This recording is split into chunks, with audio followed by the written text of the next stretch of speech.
ہاں جی، تو بدعت ایسی وہ کر رہا ہے جو کہ اس کو کفر کے اندر دھکیل دیتی ہے، تو ایسے بندے کی روایت تو ناقابل قبول ہے. اچھا جی، اچھا بدعت مفسقہ ہے، بدعت مفسقہ ہے تو وہ دائرہ اسلام سے بندہ خارج تو نہیں ہے، گناہ گار ہے، ٹھیک ہے جی. تو دین میں نئی نئی عبادات وظائف وغیرہ ایجاد کر لینا. ایسے بندے کی روایت کے متعلق جو اہم چیز ہے، جو اہم بات ہے وہ یہ ہے، اس کے حوالے سے جو تحقیق کی اور راجع بات ہمیں یہی ملتی ہے، امام البانی رحمۃ اللہ علیہ نے بھی اسی بات کو بیان کیا ہے، اور دیگر جو محققین ہیں عصر حاضر اور ماضی کے اندر بھی، ان کی جو ہمیں بات ملتی ہے وہ یہی ملتی ہے کہ ایسا بندہ، ٹھیک ہے جی، جو بدعت کا بھلے داعی ہو یا بھلے داعی نہ ہو، لیکن کون سی بدعت کرنے والا ہو؟ بدعت مفسقہ کرنے والا ہو. اچھا، تو اگر اس کو جمہور محدثین نے، اگر میجورٹی آف محدثین نے اس کو اعتماد والا ڈکلیئر کر رکھا ہے، ٹھیک ہے جی، تو اس بندے کی روایت قابل قبول ہوگی. یہی بات جو ہے وہ راجح ہے. اسی بات کو اختصار علوم الحدیث کے اندر بھی لکھا ہوا ہے، اور التنکیر اور دیگر کتب کے اندر بھی ہم دیکھ سکتے ہیں جہاں پہ بدعتی راوی کی روایت پر بحث کی جاتی ہے.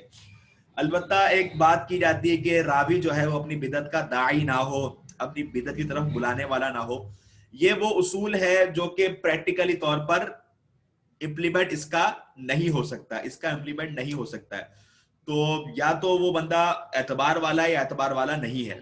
تو اس حوالے سے جو راجع موقف ہمارے پاس یہی آتا ہے کہ ایک بندہ جو کہ میجورٹی نے جس کو سکہ قرار دے دیا، اعتماد والا قرار دے دیا، اب وہ چھوٹی موٹی بدعت کرنے والا ہے، بدعت مفسقہ کا شکار ہے، تو وہ بندہ اگر حدیث بیان کرتا ہے تو اس کی روایت قابل قبول ہوگی. ٹھیک ہے جی.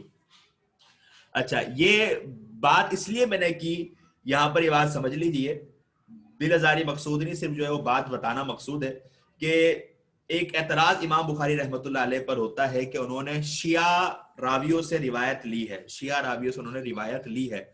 تو بات ایسی ہے کہ ان کے اندر جو تشیع پایا جاتا تھا وہ کوئی ایسا نہیں تھا جو ان کو اسلام سے خارج کر دے، بلکہ ان کے اندر جو تشیع تھا وہ ایسا تھا کہ اس کے اندر جو ہے بدعت مفسقہ ہم اس کو کہہ سکتے ہیں، البتہ بدعت مکفرہ ان کے اندر موجود نہیں تھی. اور ان کو بھی میجورٹی آف محدثین نے، میجورٹی جو جمہور ہے محدثین کے، انہوں نے انہیں اعتبار والا قرار دیا ہے. لہذا صحیح بخاری ہو یا صحیح مسلم ہو، ان کے اندر جو بھی راوی ایسے ہیں جن کا تعلق تشیع ہے یا کسی اور بدعت مفسقہ کے اندر وہ ملوث ہیں، ان کو ہم جب اصول محدثین کے تناظر میں دیکھتے ہیں اور محدثین کی ثقافت کو جب ہم مد نظر رکھتے ہیں تو بات واضح ہوتی ہے کہ محدثین نے ان کو اعتبار والا قرار دیا ہے. اگر سب نے نہیں تو میجورٹی نے ضرور قرار دیا ہے. ٹھیک ہے جی. اس گفتگو کا مقصد بنیادی یہ ہے. آپ کوئی بھی صحیح بخاری پر اعتراضات کی کتاب اٹھا لیں، یا جو لوگ منکرین حدیث ہیں جو صحیح بخاری پر اعتراض کرتے ہیں وہ یہ اعتراض ضرور لگاتے ہیں کہ امام بخاری اس طرح کے راویوں سے بھی روایت لینے والے تھے. ٹھیک ہے جی.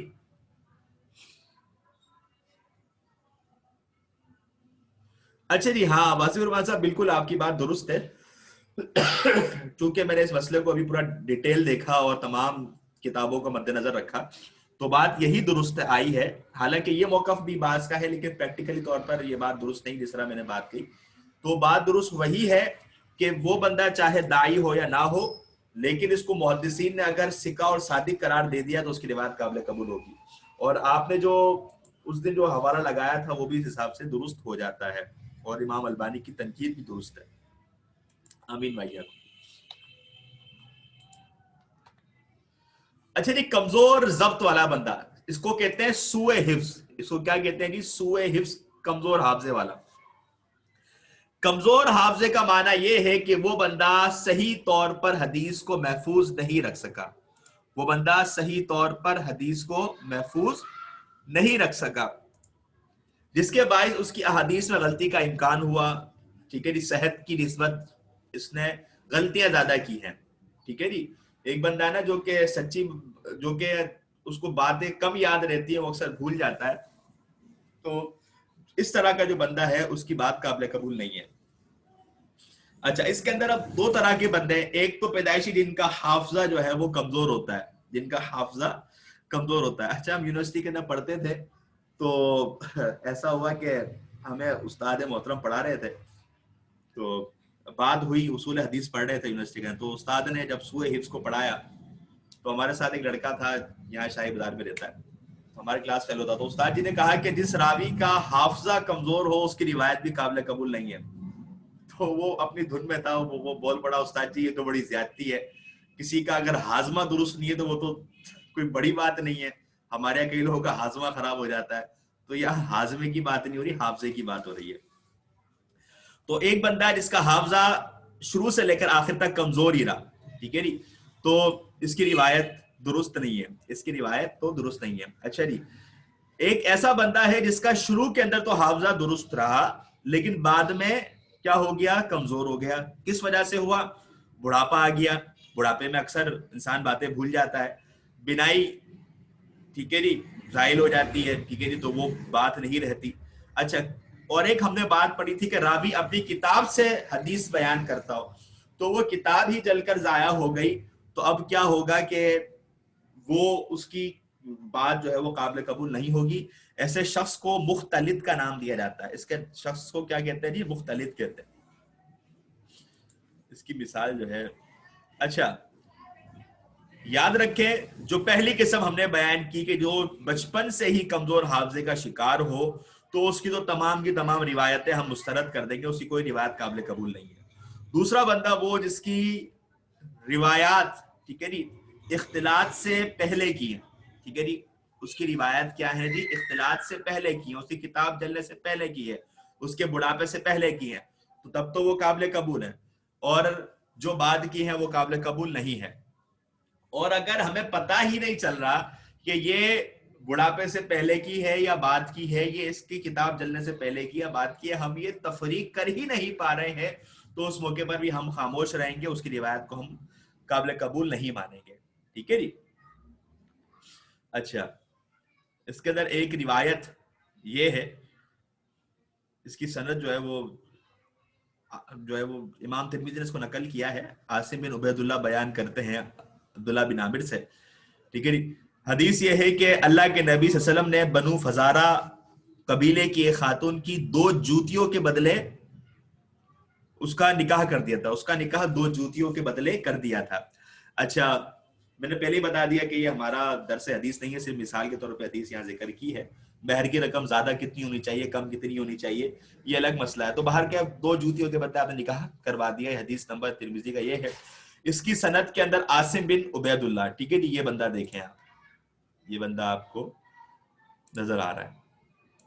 عاصم بن عبید اللہ صاحب جو ہیں یہ جو ہے سوء حفظ کا شکار ہیں, یہ سوء حفظ کا شکار ہیں. یہ بچپن سے ہی ان کا حافظہ جو ہے وہ کمزور رہا ہے, یہ ضبط حدیث کے اندر ماہر نہیں تھے, اسی وجہ سے ان کی بات جو ہے وہ قابل قبول نہیں ہے. آپ یہ دیکھیں کہ محدثین نے اہتمام کتنا کیا ہے حدیث کو محفوظ رکھنے کا, کہ ہر ایک بندے کا کس قدر ڈیٹا انہوں نے محفوظ رکھا ہے, کہ اس کا حافظہ مضبوط تھا, یہ بات کو ضبط کر بھی سکتا تھا یا نہیں کر سکتا تھا, یا کس عمر تک ضبط کر سکتا تھا, اس قدر ڈیٹیل لکھی ہے. اور یہ اسماء رجال کا جو اعجاز ہے یہ در حقیقت اسلام کا بہت بڑا اعجاز ہے. ہمیں یہ چیز کسی اور مذہب میں نہیں ملتی ہے, یہ اسلام کا ہی بہت بڑا اعجاز ہے. وہ ارشاد اللہ قصری حفظہ اللہ ایک بات کہتے ہیں کہ دین اسلام کا یہ اعجاز ہے کہ دین اسلام نے اللہ کے نبی صلی اللہ علیہ وسلم کی زندگی کو جہاں محفوظ رکھا ہے, وہاں اللہ کے نبی صلی اللہ علیہ وسلم کی زندگیوں کو محفوظ کرنے والے لوگوں کی بھی زندگی کو بھی محفوظ کر دیا ہے. تو یہ اسلام کا بہت بڑا اعجاز ہے. اچھا, کمزور حافظے والا بندہ جو کہ ابتدا کے اندر وہ صحیح تھا لیکن بعد کے اندر وہ روایت وہ اختلاط کا شکار ہو گیا, وہ مختلط ہو گیا تھا. ٹھیک ہے جی. اچھا, یہ حدیث ہے ترمذی کی. سیدنا بریدہ رضی اللہ عنہ بیان کرتے ہیں کہ رسول اللہ صلی اللہ علیہ وسلم نے سے ایک شخص نے پوچھا, اے اللہ کے رسول صلی اللہ علیہ وسلم کیا جنت میں گھوڑے ہیں؟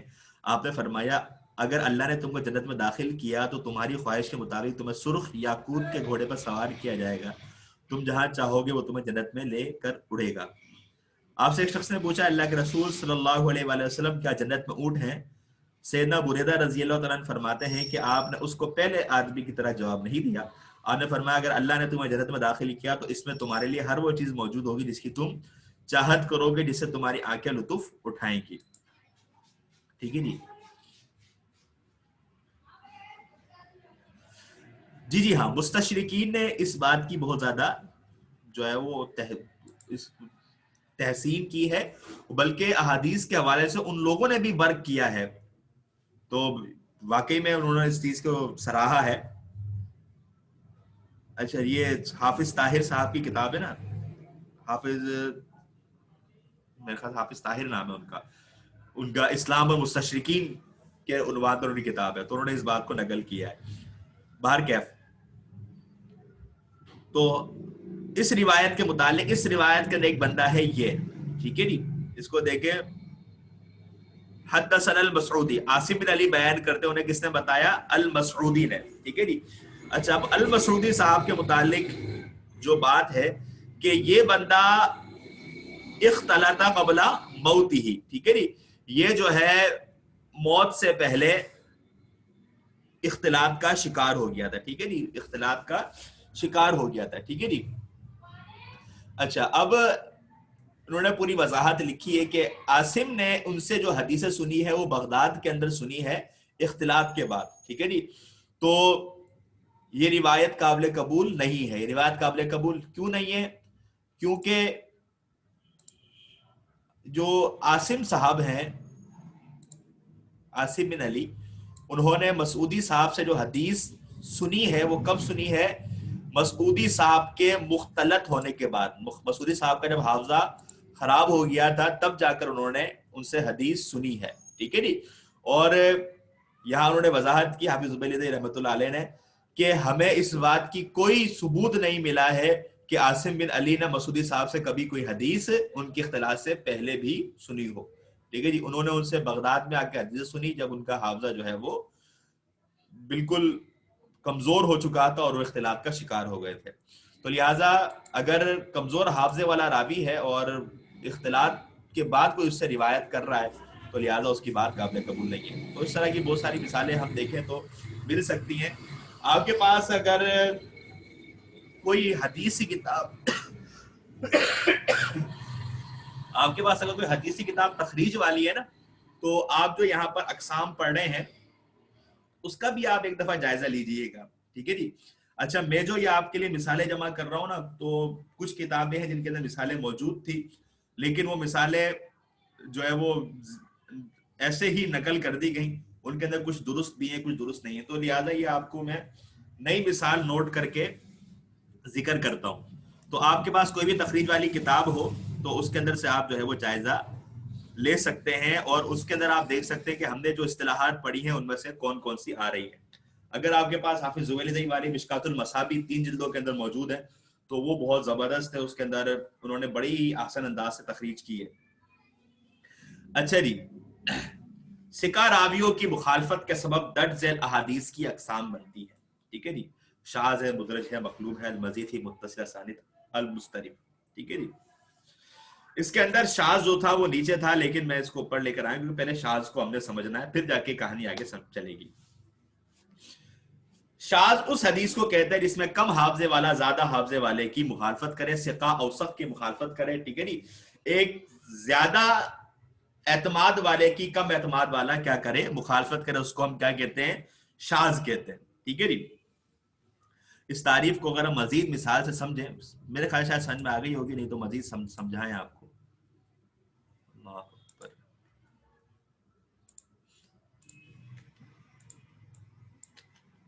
ٹھیک ہے جی. یہاں پر ہم سرچ کر لیں کچھ.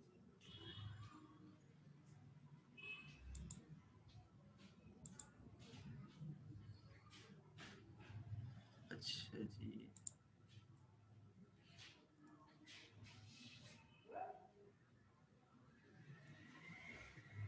اسے یہ دیکھ دیکھ کے آپ تھوڑا بہت نا یہ بھی سیکھ جائیں گے. چلیں یہی لے لیں، زیادہ بڑے ہو گئے. چلیں جی.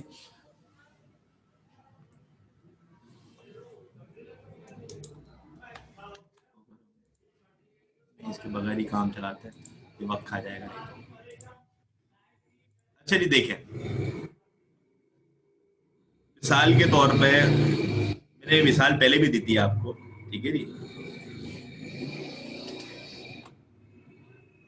ہمارے پاس اس وقت حاضرین میں موجود ہیں ظفر صاحب موجود ہیں، ٹھیک ہے جی. ظفر صاحب کہتے ہیں جی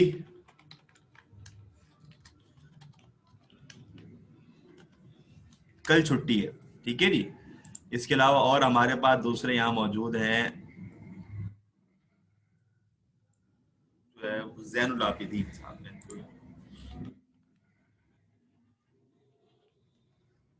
کہتے ہیں کل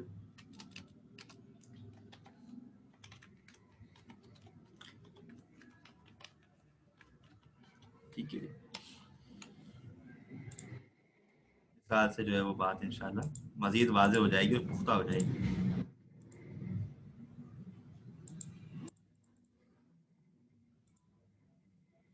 اچھا جی دیکھیں، اب ظفر صاحب جو ہے وہ کیا ہیں، زیادہ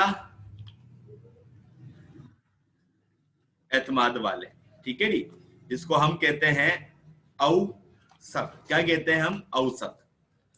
زین العابدین صاحب والے کیا ہیں؟ کم اعتماد والے، ٹھیک ہے جی، جس کو ہم کیا کہتے ہیں؟ ثقہ. کیا کہتے ہیں جی؟ ثقہ. ثقہ اعتماد والا، اوثق زیادہ اعتماد والا، ٹھیک ہے جی. اب کیا ہو گیا؟ دونوں باتوں میں کیا آ گیا ہے؟ تضاد آ گیا. دونوں باتوں میں کیا آ گیا ہے؟ تضاد آ گیا. دونوں باتیں اپوزٹ آ گئی ہیں. اب اس کے اندر ہم کیا کرتے ہیں؟ زیادہ اعتماد والے کی بات کو لیتے ہیں، زیادہ اعتماد والے شخص کی بات کو ہم لیتے ہیں اور کم اعتماد والے کی بات کو ہم چھوڑ دیتے ہیں. لہذا ان کی بات کیا کہلائے گی؟ شاذ. ان کی بات کیا کہلائے گی؟ شاذ. اور ان کی بات جو ہے وہ کیا ہے؟ ناقابل قبول ہے. ان کی بات ناقابل قبول ہے، ٹھیک ہے جی. اچھا آ جائیں جی.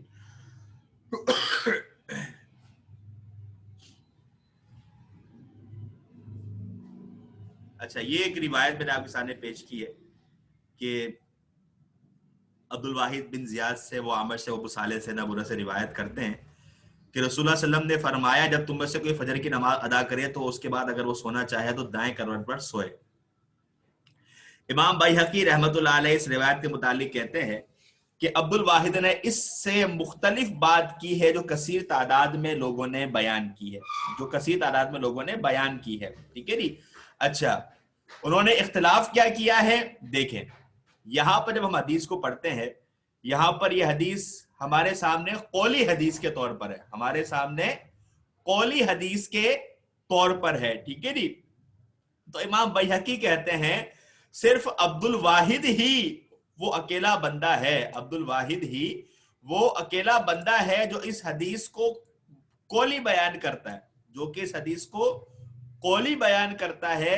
اس کے علاوہ جتنے بھی امام اعمش کے شاگرد ہیں، ٹھیک ہے جی، اور وہ عبد الواحد سے زیادہ ثقہ ہیں، وہ اس کو اللہ کے نبی صلی اللہ علیہ وآلہ وسلم کے فعل کے طور پر، آپ کے عمل کے طور پر بیان کرتے ہیں، ٹھیک ہے جی، آپ کے عمل کے طور پر بیان کرتے ہیں، ٹھیک ہے جی. تو اس وجہ سے یہ روایت جو ہوگی وہ شاذ کہلائے گی، ٹھیک ہے جی. اور اس کے مطابق جو محفوظ روایت ہے وہی ہوگی جس کے اندر اللہ کے نبی صلی اللہ علیہ وسلم کا فعل جو ہے وہ موجود ہے اور ہمیں ملتا ہے، ٹھیک ہے جی. شاذ کی بات جو ہے وہ سمجھ میں آ گئی، اس کو جو ہے وہ یہاں سے اڑا دیں. یہ ذہن میں رکھیے گا دو چیزیں ہیں، ٹھیک ہے جی. ایک تو شاذ یہ ہو گئی، ٹھیک ہے جی. اور اگر بالفرض ہمارے پاس ایسا معاملہ ہوتا ہے کہ ظفر صاحب جو ہیں وہ کیا ہیں؟ اعتماد والے، ٹھیک ہے جی. کیا ہیں؟ اعتماد والے. اور زین العابدین صاحب جو ہیں وہ اعتماد والے نہیں، ٹھیک ہے جی. اعتماد والے نہیں ہیں بلکہ کیا ہیں جی؟ ہمارے پاس وہ ضعیف بندے ہیں، ٹھیک ہے جی. تو اب کیا ہوگا؟ بات میں کیا آ رہا ہے؟ تضاد آ رہا ہے. بات میں کیا ہو رہا ہے؟ تضاد ہو رہا ہے. تو اب زین العابدین صاحب کی روایت کیا کہلائے گی؟ منکر. کیا کہلائے گی؟ منکر، ٹھیک ہے جی. تو یہ شاذ اور منکر کے اندر ایک فرق ہے، یہ ہمیشہ جو ہے وہ یاد رکھیے گا. یہ عموماً سوال جو ہے وہ انٹرویو کے اندر کر دیتے ہیں کہ منکر و شاذ درمیان کیا فرق ہے, تو یہ تھوڑا سا بندہ یہاں کنفیوز ہو جاتا ہے. تو یہ بات بھی ہم ذہن کے اندر ہمیں رکھنی چاہیے, ٹھیک ہے جی. خود میں نے بھی جو ہے نا, ہمیں کالج کے اندر تھا تو ایک بندہ جو ہے سی وی لے کر آیا تھا, پرنسپل نے کہا بھائی آپ سوال کریں اس سے. میرے ذہن میں جو یہی سوال آیا, میں نے اس سے یہی سوال کیا اور اسی سوال کے اندر کنفیوز ہو گیا. تو باہر کے اب یہ سوال جو ہے انسان کو آنا چاہیے, منکر و شاذ کا جو فرق ہے. اچھا, مدرج کے متعلق ہم جو ہے وہ گفتگو کرتے ہیں. یہ گفتگو کرنے کا میرا مقصد یہی تھا کہ ثقہ جو ہے وہ اوثق کی مخالفت کرے, ٹھیک ہے جی, اور اس مخالفت کے اندر کوئی ہم درمیانی راہ بھی نہ نکال سکتے ہو تو اس صورت کے اندر کیا ہوگا, اس ثقہ کی روایت قابل قبول نہیں ہوگی, ٹھیک ہے جی. اس کے برعکس ایک اور چیز ہے ثقہ راوی کی زیادتی. ثقہ راوی کی زیادتی بسا اوقات جب وہ اپنے دوسرے راوی کی مخالفت میں نہ ہو تو وہ قبول کی جاتی ہے, ٹھیک ہے جی. بات جو ہے وہ میرے خیال سے جو ہے وہ آگے ہوگی سمجھ میں. دیکھیں ہم نے جو ہے نا وہ بات ابھی کیا کی کہ ثقہ اور اوثق کی کیا بات کی ہم نے, یہاں دیکھیں مخالفت کرے. کیا ورڈ آ رہا ہے یہاں پر, مخالفت کا. کیا ورڈ آ رہا ہے, مخالفت کا. اگر وہ مخالفت نہ کر رہا ہو, اگر وہ مخالفت نہ کر رہا ہو بلکہ کسی ورڈ کو اضافی بیان کر رہا ہو تو وہ کہلاتا ہے زیادت الثقات. وہ کیا کہلاتا ہے, زیادت الثقات. وہ انشاءاللہ چیز آگے آ جائے گی, اس کو ہم ڈسکس کر لیں گے, اور اگر وہ رہ جائے تو یہ بات ہم ذہن میں رکھ لیں, سے ڈسکس کروں گا انشاءاللہ میں اس کو. زیادت الثقات یعنی ثقہ بندے کی جو زیادتی ہے وہ قابل قبول ہے, وہ مانی جائے گی, بس وہ مخالفت نہ کرتا ہوں. زیادت الثقات کے حوالے سے جب حافظ زبیر کے پاس ہم دورہ کرنے گئے تھے تو آخر کے اندر انہوں نے ٹیسٹ لیا تھا زبانی. تو مجھ سے جو 2 سوال کیے تو انہوں نے, پہلا سوال یہی تھا کہ کیا ثقہ راوی کوئی بات اضافے کے طور پہ کہہ دے تو کیا وہ قابل قبول ہوگی. اس کی شاید ویڈیو بھی میرے خیال سے یوٹیوب پر پڑی ہو. تو میں نے کہا تھا کہ اس کی روایت تب قابل قبول ہے جب وہ مخالفت کے اندر نہ ہو. باہر کے مدرج اس حدیث کو کہتے ہیں جس کی سند میں تبدیلی کر دی گئی ہو یا متن میں کوئی بات اس طریقے سے داخل کر دی گئی ہو اسے علیحدہ شناخت نہ کیا جائے, ٹھیک ہے جی. اب ہم جتنی بھی قسمیں پڑھیں گے اس کو ہم نے اسی تناظر کے اندر دیکھنا ہے کہ یہ قسم اسی وقت ضعیف ہوگی, یہ مدرج ہے یا مقلوب ہے یا جتنی بھی آگے قسمیں آ رہی ہیں یہ اسی وقت ناقابل قبول ہوں گی جب ایک ثقہ اور اوثق کی مخالفت کے اندر بات آ جائے, ٹھیک ہے جی. ثقہ اور اوثق کی مخالفت میں آ جائے یا ثقہ اور ضعیف کی مخالفت میں آ جائے تب تو بات ناقابل قبول ہے. اگر جو ہے وہ دونوں ثقہ ہے اور بات میں مخالفت نہیں ہے تو ہم کوئی بیچ کی راہ نکالتے ہیں, وہ روایت صحیح شمار ہوگی, ٹھیک ہے جی. اسی لیے میں نے شاذ کو اوپر کر دیا تھا, یہ تو شاذ آخری نمبر پر تھا.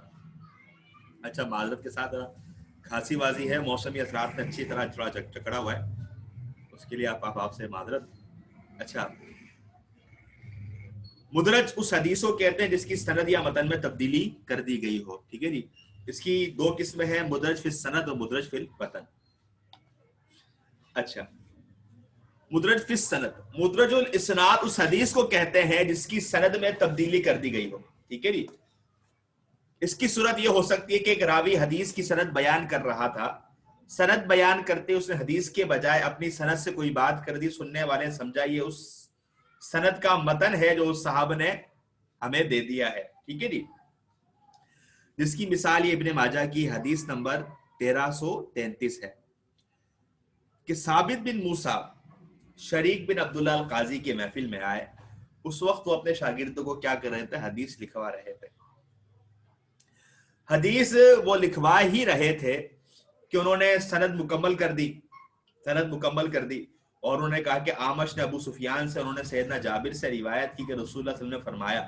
ابھی وہ یہاں پر رک کر حدیث بیان کرنے ہی والے تھے کہ ان کی نظر جو پڑی ہے وہ پڑی ہے کس پر, ثابت بن موسیٰ پر. کس پر پڑی ہے نظر ان کی, ثابت بن موسیٰ پر, جو وہاں پر اچانک آ گئے تھے. تو جب انہوں نے ان کو دیکھا تو ظاہر سی بات ہے جب بندہ نیکی کام کرتا ہے تو اس کے چہرے کے اوپر ایک الگ ہی چمک اور دمک آ جاتی ہے. تو جب انہوں نے ان کے چہرے کے اوپر چمک اور دمک کو دیکھا تو انہوں نے بے ساختہ ان کے منہ سے نکلا کہ جس شخص نے رات کی نماز کثرت سے ادا کی دن میں اس کا چہرہ خوبصورت ہو جائے گا. ٹھیک ہے جی. اب انہوں نے یہ بات ثابت بن موسیٰ کی تعریف میں کہی, ثابت بن موسیٰ کی تعریف میں کہی, لیکن جو طلباء تھے ان کو غلطی یہ لگی کہ یہ رسول اللہ صلی اللہ علیہ وآلہ وسلم کا فرمان ہے, لہٰذا انہوں نے اسے تحریر کر دیا, انہوں نے اسے تحریر کر دیا اور یہ اللہ کے نبی صلی اللہ علیہ وسلم کی طرف اس بات کو منسوب کر دیا. تو یہ مدرج فی سند ہو گیا. ٹھیک ہے جی, کسی کا جو ہے وہ اضافہ کر دینا. اچھا, دوسرا یہ کہ متن کہ راوی جو ہے وہ حدیث کا حصہ بیان کر رہا ہو, مدرج فی المتن اس حدیث کو کہتے ہیں جس کے متن میں کوئی بات اس طرح داخل کر دی گئی ہو کہ اسے علیحدہ شناخت کرنا مشکل ہو جائے. ٹھیک ہے جی. شناخت کس طرح کہ آدھی بات رسول اللہ صلی اللہ علیہ وسلم کی ہے, آگے کی بات جو ہے وہ راوی مثال کے طور پر اور وضاحت کے طور پر آگے بیان کرتا ہے, لیکن کیا کہانی ہوتی ہے کہ راوی سمجھتا ہے کہ یہ روایت جو ہے وہ رسول اللہ صلی اللہ علیہ وسلم سے ہی ثابت ہے. اس کی ایک مثال یہ ہے کہ ابن قطن اور شبابہ شعبہ سے محمد بن زیاد اور سیدنا ابو ہریرہ سے روایت کرتے ہیں, رسول اللہ صلی اللہ علیہ وسلم نے فرمایا کہ وضو اچھی طرح کیا کرو, اندھلی ایڑیوں کو آگ کی سزا دی جائے گی. ٹھیک ہے جی. اچھا, اب اس کے اندر یہ جو کلام ہے, یہ جو کلام یہاں پر موجود ہے, وضو اچھی طرح کیا کرو, یہ سیدنا ابو ہریرہ کا کلام ہے. یہ کس کا کلام ہے؟ سیدنا ابو ہریرہ رضی اللہ تعالیٰ عنہ کا کلام ہے. تو جب یہ تدریب الراوی کے اندر بھی لکھا ہوا ہے اور خطیب بغدادی کتاب ہے تاریخ بغداد, اس کے اندر بھی یہ بات جو ہے انہوں نے لکھی ہے. تو بہرکیف کہ وضو اچھی طرح کیا کرو, اس کے اندر یہ کلام جو ہے وہ سیدنا ابو ہریرہ رضی اللہ تعالیٰ عنہ کا تھا, جس کو ان کے شاگردوں نے رسول اللہ صلی اللہ علیہ وسلم کا کلام سمجھ کر ذکر کر دیا.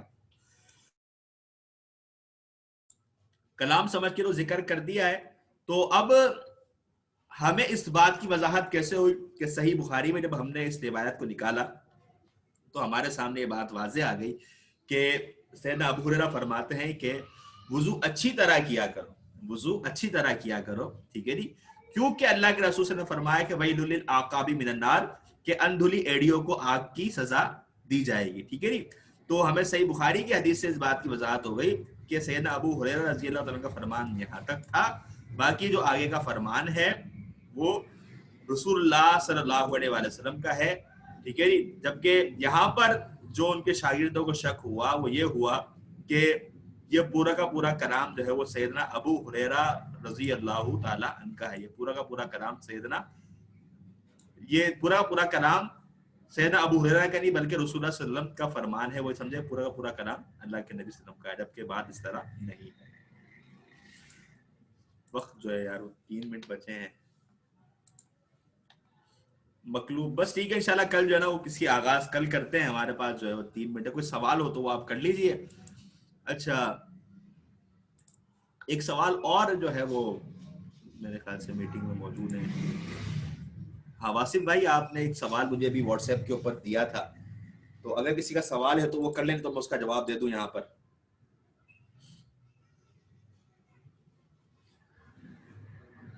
حافظ زبیری رحمت اللہ علیہ کے لیول کا کام ان سے پہلے تو میرے ناقص علم کے اندر نہیں ہے کہ پاکستان کے اندر انہوں نے کیا ہو, کہ پاکستان کو بنے ہوئے ہی کچھ زیادہ عرصہ نہیں ہوا. ان جزوی طور پر تو کام ہوا ہے جس کے اندر بدرالدین شاہ راشدی رحمت اللہ علیہ نے کیا ہے. اس کے علاوہ جو ارشاد القصری صاحب ہیں انہوں نے کام کیا ہے. اس کے علاوہ دیگر علماء ہیں جن کے نام انہوں نے جزوی طور پر کام کیا, لیکن جس طرح کا کام حافظ زبیری رحمت اللہ علیہ نے کیا ہے وہ میں سمجھتا ہوں کہ پاکستان میں پہلی دفعہ اس لیول کا کام ہوا ہے کہ دارالسلام نے ان کی تخریج کو اپنی کتابوں کے اندر, ان کی تحقیق و تخریج کو اپنی کتاب کے اندر ذکر کیا ہے. حافظ زبیری رحمت اللہ علیہ یہ ہزرو اٹک, یہ پنجاب کا آخری شہر ہے, ہزرو شہر ہے, اٹک اس کا ضلع ہے. تو وہاں پر جو ہے حافظ زبیری رحمت اللہ علیہ رہا کرتے تھے. ان کا انتقال سن 2013 کے اندر ہوا ہے. تو ان کا یہ بڑا کام ہے حدیث کی تحقیق اور تخریج کے اندر. انہوں نے سنن اربع جو ہے ابو داؤد, نسائی, ترمذی, ترمذی، ابن ماجہ جو ہے ان کی تحقیق و تخریج کی ہے، ان کی صحیح و ضعیف روایات کے اوپر حکم لگایا ہے، مشکات کے اوپر انہوں نے کام کیا ہے، اور اصول حدیث کے اوپر ان کا بہت بڑا ورک ہے پاکستان کے اندر. تو ان کا ایک تعارف انشاءاللہ ہم کوشش کریں گے کہ وہ بھی آپ کے سامنے پیش کر دیں. تو یہ ایک مختصر تعارف ہے حافظ زبیر رضوی رحمۃ اللہ علیہ کے متعلق.